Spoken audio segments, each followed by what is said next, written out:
are you? I'm just going to give it a minute and let people get logged in here. And then we'll get started with our workshop on simplifying your meal plan. So I actually had a whole different workshop plan, to be honest. And then I was working with a one-on-one client earlier in the week, and this topic sort of came up, and it was just something that I'm like, you know what? I feel like, hey, Tara, hi, Debbie. I feel like sometimes people overwork their meal plan, and that it becomes super overwhelming. And then they don't stick with it is a big thing. So that's why I wanted to talk about simplifying your meal plan, basically to get you better results and to make you be able to stick with it. Because there's no point in doing a meal plan or a meal prep or any of those things if you're not going to stick with it, that it just doesn't make any sense. So I'm a huge advocate of meal planning and prepping. I know myself, in prior to my surgery, I was a huge takeout queen. I did takeout on a very regular basis, like 3-4 times a week. I was doing takeout, and it was often because I didn't have a plan. I'd get to dinner time and I was like, oh my gosh, I have no idea what I'm going to make. Hey, let's just order pizza. And even if you're doing healthy takeout, don't fool yourself, you're not being healthy. So it doesn't matter how healthy you think your takeout is, it's not as good as cooking a home-cooked meal. So using real ingredients and making as much of your meal from scratch as you possibly can. So that's kind of a little bit of what I want to talk about first, is the importance of having a meal plan. So it definitely, sorry guys, my computer is actually over here, so just one second. Yeah, okay, Shannon, we're gonna get there. We're gonna talk about that in a second. So it's important to have a plan, because if you don't have a plan, all of a sudden you're hungry and then you tend to make a bad decision. So at least having a plan loosely in place is really important. So you can have, you know, an exact plan, and some people do really well.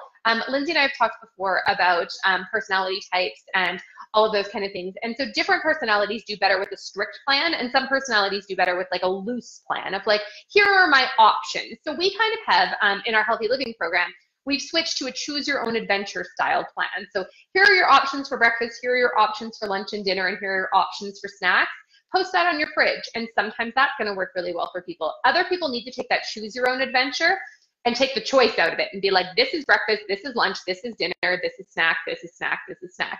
So some people need it to be very, very exact. So knowing yourself is going to be really, really important. Lindsay, there is no way she can do the strict plan. That she's very much like Shannon said, that she makes a plan and then she's like, I don't really want to eat that. So having choices and options in more of a choose your own adventure style is better for her. But there needs to be some plan in place, or else the box of turtles could be turned into lunch.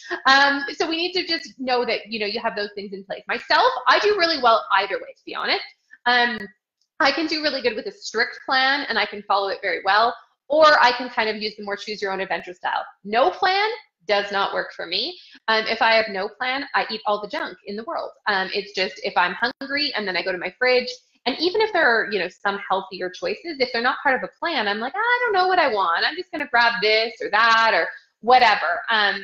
So that's kind of some ideas.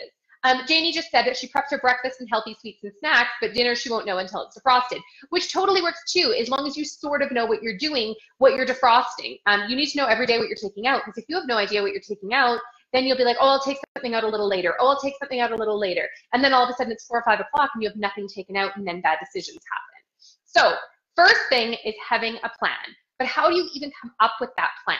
So you do not need a different breakfast for every day of the week. You do not need a different lunch and a different dinner and different snacks and everything. People overwork this. They do way too much. So this is for the average person or average family that you're cooking for like 1 to 2 people that are eating the same food as you. You can do it if you're cooking for more. You're just going to need to make more food, of course. So what I tend to suggest is have 2 options for breakfast. So you're going to have one option that you cook, like an egg bake or a pancake thing or a frittata, or maybe like an oatmeal bake or something like that. One option that you cook, and then one option that can be grab and go. So your grab and go could be like those Jimmy Dean egg things, like the little like egg cookie thing, or cooked things like that you microwave. I can't remember what they're called. We don't actually have them here. You could do like those little frozen frittatas. You could do that. You could do a healthy cereal with a protein shake on it. That can be pretty good. You could do avocado toast. Something that it doesn't take a lot of prep, basically. Those what are those? Those Kodiak cake muffins or oatmeal or whatever that you just like add water and put in the microwave. Something like that is more of like a cook to order kind of thing. So something that you don't have to prep in advance. So I do one thing that you cook in advance and one thing that you prep fresh. I also try to have in my plan one thing that's higher fat if you're balanced. Let's be honest here. If you're keto, you're all higher fat. If you're balanced, one thing that's a higher fat breakfast and one that's a higher carb breakfast. So one that's going to be oats, pancakes, cereal, that kind of thing. And the other one's going to be probably egg-based or maybe like nut and seeds, something like that. So those are kind of the two things that I try to do for breakfast. I only do two. If you do more than two, it's getting crazy. If you do less than two, there's a good chance you're going to get bored by the end of the week if you're eating the same thing every day. Then if you know how many people you're cooking for, so for instance, if I make an egg bake for Dallas and I, if I made it with 12 eggs, it would go bad before we ate the whole thing. We just don't eat that much. So it wouldn't work for us. You need to know how many people you're cooking for and scale your recipe to that.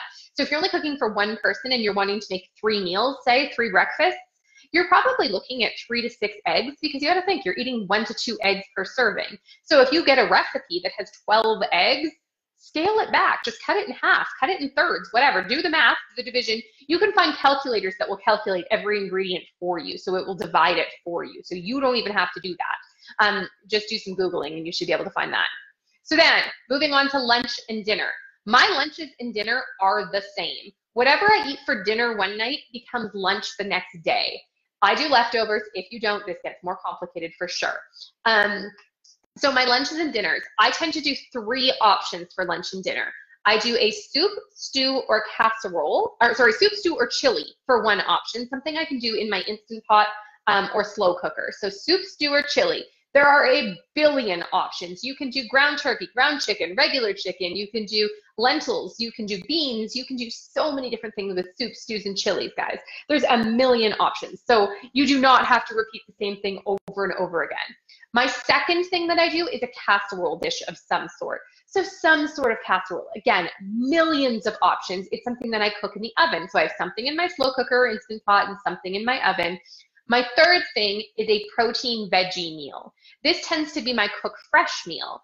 So whether it's, chicken or pork chops or steak or whatever, we use our air fryer a lot. In the summer, we use the grill a lot. So we tend to do our cook fresh things are often, sometimes we'll do burgers, like those are something that hit our regular rotation, chicken breasts in different kinds of marinades, anything like that. So you can do all kinds of different things, but a protein and a veggie. So I tend to use in the winter, we use a lot of frozen vegetables because our vegetable selection isn't great here and it becomes crazy expensive.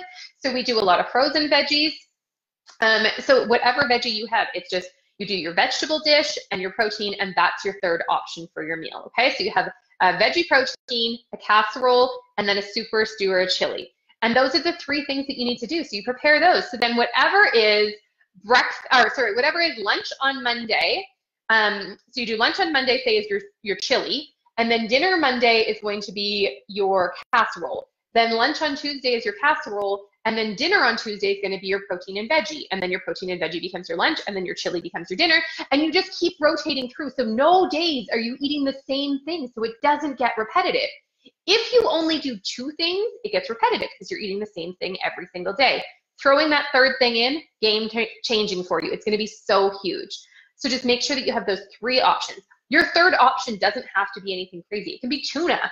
It can be deli meats. It can be like, a sandwich of sorts, whether you use bread or not, wraps or not. You could just do like, your deli meat roll-ups, that kind of thing. But you could do those as your third option. It doesn't have to be anything crazy, but having 3 options is huge. Then snacks. I often see people overdoing snacks. It's madness. One snack that you prepare.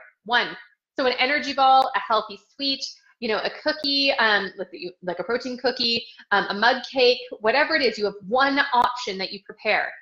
Everything else is stuff that you can grab and go. So it's your fruits, your veggies and hummus. You can do cottage cheese. You can do yogurt. You can do deli meats. You could do like turkey pepperonis. You can do healthy crackers with like peanut butter or almond butter on them. You can do nuts and seeds. All kind of jerky, all kinds of other things that you can do, protein shakes and bars. Try to do not so many of those, but using those as your other options to fill in your macros, which we're going to talk about in a second. So those are what you're doing. You're doing 2 breakfasts, 3 main dishes, 1 snack. That should take no time to prepare, guys. You should be in and out of your kitchen in 30, maybe 60 minutes at the very most to execute that meal plan. It should be super fast because you're throwing something in an Instant Pot or slow cooker, you're making a casserole, which, let's be honest, is not going to take very long, and then you have something that's going to be kind of cooked to order.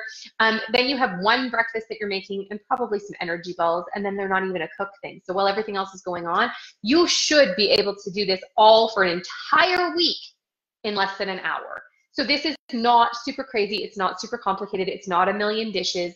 It's really scaled back. If you know that you are not a cooker, don't choose things with huge amounts of ingredients and stuff that you don't know what it is. Choose simple recipes, 5 or less ingredients. That's going to make life way easier for you. If you see a huge spice blend, like sometimes, okay, say there's a recipe for Greek chicken that's out there, and you're like, ooh, I'd really like to try that Greek chicken. And then you look at it and there's 16 different spices. Get rid of all of the spices and buy a Greek seasoning blend. There you go, you're done. Simplify your meal plan like that. Eliminate ingredients that you don't need. I'm dairy-free, but I don't make all dairy-free recipes. I just take the dairy out of things or replace it. So you'll learn to do those things over time to simplify your meal plan. But basically, if you know that you're not a big cooker and that's not something for you, take simple recipes with less than 5 ingredients and not a ton of steps. So if you overwhelm yourself, you'll just quit. You'll throw your hands in the air. This is too hard. I'm not doing it. I spent 4 hours in my kitchen. I threw away all this food that I didn't eat. But if you do the choose your own adventure style and you have 3 options available, there's a better chance that you'll eat through your meal plan. Also remember, lunch doesn't have to happen at lunch. Dinner doesn't have to happen at dinner. You can change your snacks out. If all of a sudden it's lunchtime and you're like, you know, oh, I'm really feeling like just cottage cheese and salsa right now. Like that's, you know, what I'm feeling. Eat that instead and then eat your lunch at snack time. It doesn't make a difference. Your body doesn't care. Just eat, especially bariatric people, guys. Our meals and snacks should all be about the same amount of calories anyways. So it's pretty simple. All right, when it comes to balancing your macros, how to plan your macro balance. So the first thing that I always suggest is start with that breakfast. You only have 2 options anyways if you're doing what I'm telling you to do. You only have 2 options for breakfast. Which one do you feel like eating tomorrow? So always plan a day in advance if you can. It's going to be the most successful. What do you want to eat tomorrow morning for breakfast? Okay, so you want to have cereal tomorrow for breakfast with a protein shake. Fantastic. Put it in. Then look at your macro balance.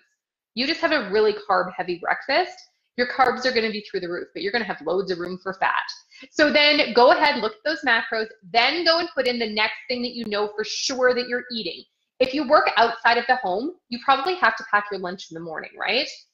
So you know pretty certainly what you're eating for lunch because you've had to pack it. So then go ahead and put that in. So then you're having a chicken and broccoli with cheese casserole. So you're putting that in. So your fat's going to go a little higher with that cheese in there. Your protein's going to be okay because of the chicken. Your carbs are going to start to level out a little bit from that cereal. So then you've also had to then pack your morning and your afternoon snack because you're taking those to work. So plug those in and put those in. Each time you put a food in, look at your macro screen and see what's happening. And then pay attention. If your fats are through the roof, well, then you can't have something with loads of fat for dinner. You're going to need to scale it back. So then you just know all the time, if every time you put something in, then you look at that macro screen and then you look back and then you look back, it's going to be very apparent where things are going wrong. So if, you know, you put in your breakfast and your lunch and then you go to put in a bunch of almonds for a snack and all of a sudden that fat macro is out of control, well, you know that those almonds did it. So maybe do half a serving of the almonds and add a piece of fruit in instead. And then your protein probably isn't high enough now because I've done this a time or two. Maybe you need to add a protein shake for that afternoon snack. So there you go. Now you've started to balance things. And then you look at your dinner options. Okay, so this is what I planned for dinner with my chili, that I was going to have chili tonight for dinner. Okay, well, that looks like it actually fits fairly well in that plan. And then to finish off my day, maybe I need to have some cottage cheese or some deli meat or something just to bump that protein up a tiny little bit. Ta-da! You've created a meal plan. Yes, at first it will take some time. I'm not going to lie. It's going to take you probably around 20 minutes to put a meal in, look back at your macros. Put a meal in, look back at your macros. It's going to take some time at first, but eventually most of us tend to gravitate towards the same things over and over again. Whether it's the same meals or the same snacks, you tend to eat a lot of the same stuff over and over. I was actually just saying to Dallas, I'm so bored with what we're currently eating. We need to like just throw something new in there to switch it up. And that's really normal. I know Karen had posted earlier on Ben's Live about, you know, how do you change your mindset when you are eating the same things? Well, sometimes it's just a matter of asking, you know, hey, Tracy, what are you eating lately? Like, you know, what's something that you're loving? Can somebody give me some ideas of, you know, what did you have for lunch yesterday? Because sometimes it's just seeing what other people are doing, and that will help and get you out of that rut. But you will tend to still gravitate towards the same things over and over again because they're easy. And they fit your flavor profiles that you enjoy. They're probably within your budget, all of those kind of things. So that's why you tend to eat a lot of the same foods. And getting yourself into new and different things can be scary because you're like, what if I don't like it? What if I spend all this money on something and I'm not a fan? We've all done that. So that's kind of how I simplify my meal planning, is not making a ton of stuff. I use my freezer a fair bit, but I'm actually not freezing as much anymore because I've gotten better at gauging how much we will eat. We tend to not have a ton of food waste because I don't make a million different things. Now, sometimes we'll make something and it's just not necessarily our favorite thing, so we may not eat it as much, and that's where a little bit of food waste will come in. But for the most part, we tend, and then I just won't make it again. But it's like, oh, that wasn't a huge winner for us. Okay, it doesn't mean that it was terrible. Like, we ate it, but it just wasn't our favorite thing. Whereas if you make another thing and you're like, oh man, that was so good, I can't wait to eat it again, then yeah, you're gonna, you know, repeat that more frequently. And like I said, I've just learned how much Dallas and I eat, and trying to make recipes for that rather than trying to make things to feed an army, because we are not one. So those are some of the tips that I have. Another one that I'm going to tell you guys about meal planning is using online grocery shopping. I know, I've talked about this before, but seriously, if you have either Instacart or just click and collect or any sort of online grocery service in your area, it is so helpful with meal planning and budgeting that it is massive. Sometimes they charge you a tiny bit more per grocery. I know somebody had said Instacart was like, I don't know, 10 or 20% more in their area, but seriously, I would still save money. Even if it was that much more, but it would still save me money because I don't impulse buy. I only buy what I need. I know exactly what it is. So if I'm sitting there making my meal plan and I'm like, oh, do I have an onion? Let me go to the fridge and look and see if I have an onion. So I'm not double buying things. I'm only buying what I actually plan on cooking that week. So that's super helpful. And it keeps me away from the sales as well, because I'm a sucker for a sale, as a lot of you are, that, you know, you see, you know, oh, buy 2 loaves of bread and you save, but I only need 1. And if I put it even in the freezer, I'm going to open it up and end up eating that second loaf of bread. And that's like a quick go-to thing rather than staying on my meal plan. So if you just do your meal plan and stick to your meal plan, when you're grocery shopping, when you're cooking, and then also when you're eating, if you don't have all the other options available for you, that's all really, really helpful stuff in order to simplify your plan. So I hope this has been helpful for you guys. I hope it's given you some ideas on how to get that plan more simple. So again, 2 options for breakfast, no more than 3 for lunch and dinner, and then 1 for snacks, and that is it. But that's all you need to do. You can switch it up week to week. If you're using something like energy balls, there are a million recipes for energy balls. Overnight oats, same thing, tons and tons of options for them. You can feel like you're eating something different all the time without actually having to make that big of an adjustment to it. And then definitely reach out in the groups and ask, what are people eating? What did you have for lunch yesterday that you loved? Share your last meal that was amazing, that blew your mind. Tell me what it was that I had asked last week one day about breakfast recipes, because I was feeling really bored with breakfast, and I'm like, okay, seriously guys, I need some options. I then had avocado toast several days in a row, and it was amazing. So that there's lots and lots of different things you can do. And if you need a little more help or support, feel free to reach out, that we can look at doing some one-on-one meal planning as well, and that could be helpful for you. Enjoy the rest of your day. Pilates Infusion is coming up, and then Lindsay and I are going to do our wrap up, and we have some prizes and stuff. How can I get my wife to cook? I cannot help you with that, Ben. She's doing a meal prep tomorrow, but I feel like you're actually doing a meal prep tomorrow, and she's just there for moral support. But yes, unfortunately, we can't make Lindsay cook. We've seen her cook a few times, not very often. Maybe we just need to get her to commit to a weekly meal prep. That would be fun. She's making me commit to a weekly workout. So yeah, she should totally commit to a weekly meal prep with Lindsay. Wouldn't that be fun, guys? Let's all encourage that. All right, enjoy the rest of your day, and we will talk to you soon with our wrap up. Bye, guys.